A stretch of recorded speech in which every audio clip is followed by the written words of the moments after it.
अस्सलाम वालेकुम व्यूअर्स। आज हम बात करेंगे एलएफओ लीगल फ्रेमवर्क ऑर्डर पे। उससे पहले जैसा कि हमने प्रीवियस लेक्चर में देखा कि फ़ौजें जो हैं वो टेक ओवर कर लेती हैं और टेक ओवर करने के बाद मुशर्रफ साहब जो हैं वो पीसीओ का मतलब नफाज कर देते हैं। और उसका सिर्फ एक ही पर्पज़ था कि जो हमारी जुडिशरी ने जजेस होंगे वो इस पीसीओ के तहत ही हलफ उठाएंगे, यानी कि ओथ लेंगे। बात करें एलएफओ के बैकग्राउंड में, तो जैसे ही मुशर्रफ टेक ओवर करता है, टेक ओवर करने के बाद ये ख़ुद को चीफ़ एग्जेक्टिव मतलब कंसीडर कर लेते हैं। ऐसे ही होता है कि फ़ौजें जब कंट्रोल कर लेती है तो वो जो चीफ़ एग्जेक्टिव के जितने भी अथॉरिटी होती है वो कन्वर्ट हो जाती है हमारी चीफ़ ऑफ आर्मी के पास।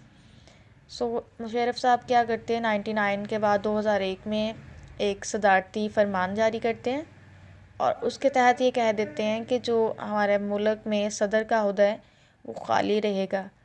इस तरह जो चीफ़ एग्जेक्टिव है वही सदर पाकिस्तान है, यानी कि ऑल इन ऑल पावर जो है वो अब किसके पास है, मुशर्रफ साहब के पास है।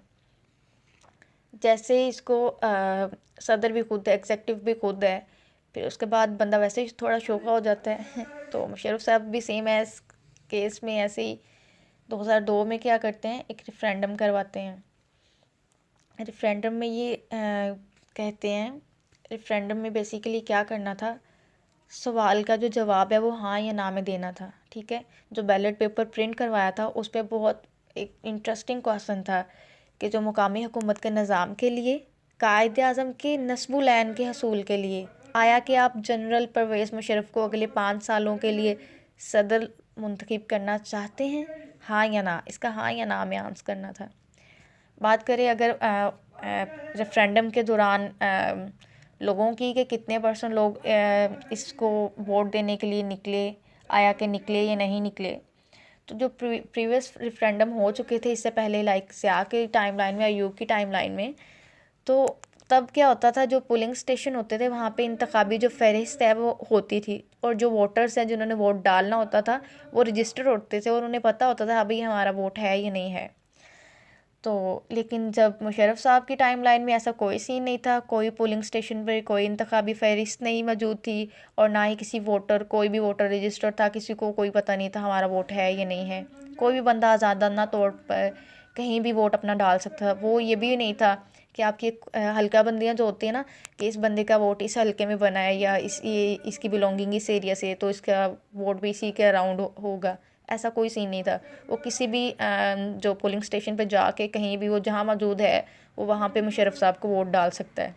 इतनी आज़ादी के बावजूद भी चंद लोग थे जो अपना वोट डालने के लिए निकले, लेकिन जो इसके नताइज आए वो इसके बहुत बरअक्स थे। लाइक 97% से भी ज़ायद वोट जो वो मुशर्रफ को पड़े। आई डोंट नो हाउ, ये तो आप लोग बेहतर फैसला कर सकते हैं। लीगल फ्रेमवर्क ऑर्डर की अब बात करें कि बेसिकली क्या था, तो लाइक अब मुशर्रफ साहब खुद को उन्होंने सदर तो डिक्लेयर कर लिया, चीफ़ एग्जेक्टिव भी कर लिया, अगले 5 साल के लिए रेफरेंडम भी करवा लिया। तो अब मुल्क को चलाने के लिए किसी लॉ के, किसी कानून के तहत ही पॉसिबल था। That's why legal framework order जो हैं ये जारी करते हैं। एलएफओ के पर्पस के लिए एनआरबी को और अपने जो चीफ थे उनको इसका ड्राफ्ट तैयार करने के लिए कहते हैं। ठीक, एनआरबी और चीफ जो थे उस टाइम के, उनको लाइक जो हमारे चीफ थे उस टाइम के वो तनवीर नकवी थे, उनको ये कहते हैं कि आप लोग मिलकर तो इसका मसवदा तैयार करेंगे।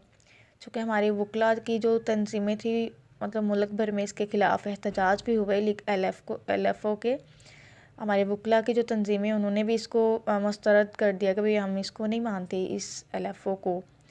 चूँकि उनके ख़्याल से उनका ये मौक़िफ़ था कि जो ये एलएफओ है, ये जो हमारा पार्लियामेंट सिस्टम है इसको भी ख़त्म कर देगा और जो हमारे प्रोविंशन खुद मुख्तारी है, यानी कि हमारे सूबों के पास खुद मुख्तारी है, इसकी ऑटोनमी को भी ये ख़त्म कर देगा ये एलएफओ। डेट्स वाई ये इसके अगेंस्ट थे। बात करें अगर एलएफओ की, तो ये था क्या, जब एलएफओ ये मतलब एक आइन की शक्ल में ये जो मसवदा तैयार हो गया, इसमें ये कहा गया कि जितनी भी सियासी पार्टीज़ होगी वो इंट्रा पार्टी इंतखाबात करवा के अपने सरबराह को इलेक्ट कर पाएंगी। सेकंड वन जो इन्होंने एक LFO में ये कहा कि जो हमारी कौमी असम्बली की जो सीट्स होंगी वो 342 होंगी, इनको एक्सटेंड कर दिया, ठीक है। और जिसमें 60 जो हैं वो हमारी ख़वातीन की सीट्स होंगी और 10 जो है वो हमारी अक़लियतों के यानी कि मिनॉरिटीज़ के लिए होंगी। सेम एज़ इन्होंने जैसे कि फेडरल लेवल पे नेशनल असम्बली की सीट्स को एक्सटेंड किया, सेम एज़ इन्होंने सूबाई लेवल की जो हमारी सूबाई असम्बली है उनकी सीट्स में भी इजाफ़ा कर दिया। 371 जो है सीट्स होंगी वो हमारे पंजाब के लिए होंगी, पंजाब की सूबाई असम्बली के लिए होंगी। 168 सिंध के लिए होगी, 144 हमारी खैबर पख्तूनख्वा यानी कि KP के लिए होगी, और जो 65 है वो हमारी बलूचिस्तान के लिए होंगी। इसी तरह इन्होंने एक और इम्पोर्टेंट काम जो था वो ये था कि जो आर्टिकल 58(2) भी है, जो हमारी 13 अमेंडमेंट के ज़रिए जिसको ख़त्म कर दिया गया था कि सदर के पास राइट नहीं है कि वो असम्बली को तहलील कर सकते हैं, इसको फिर से बहाल कर दिया मुशर्रफ साहब ने। हर बंदा जो आया वो अपने ही मकसद और अपने ही ख्वाब लेके आया, सो उसको जिस चीज़ में फ़ायदा नज़र आया वो करता रहा। इसी तरह उन्होंने कह दिया कि जो हमारा बिल पर पार्लियामान के दोनों ऐवान जो होंगे यानी कि हमारा सेनेट और हमारी जो कौमी असम्बली है, अगर इन दोनों में किसी तरह का कोई क्लैश होगा किसी बात पे, तो वो जो हमारी एक थर्ड कमेटी बनाई जाएगी, ठीक है, उसके पास फ़ैसले के लिए हम उस बिल को भेज देंगे। LFO में ये बात भी कही गई कि जो हमारे वज़ीर आज़म हैं उसके मशवरे से जो सूबे के हमारे जो गवर्नर्स हैं उनको तैनात किया जाएगा।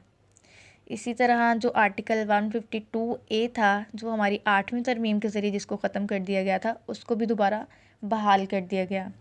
लास्ट और इम्पॉर्टेंट वन बात करें अगर, तो आर्टिकल 209 में भी तरमीम करवाई गई कि जो सुप्रीम जुडिशल काउंसिल है वो जजों की तैनाती पर मतलब यानी कि उसके मामले में छानबीन कर सकता है, उसको ये इख्तियार दिया गया।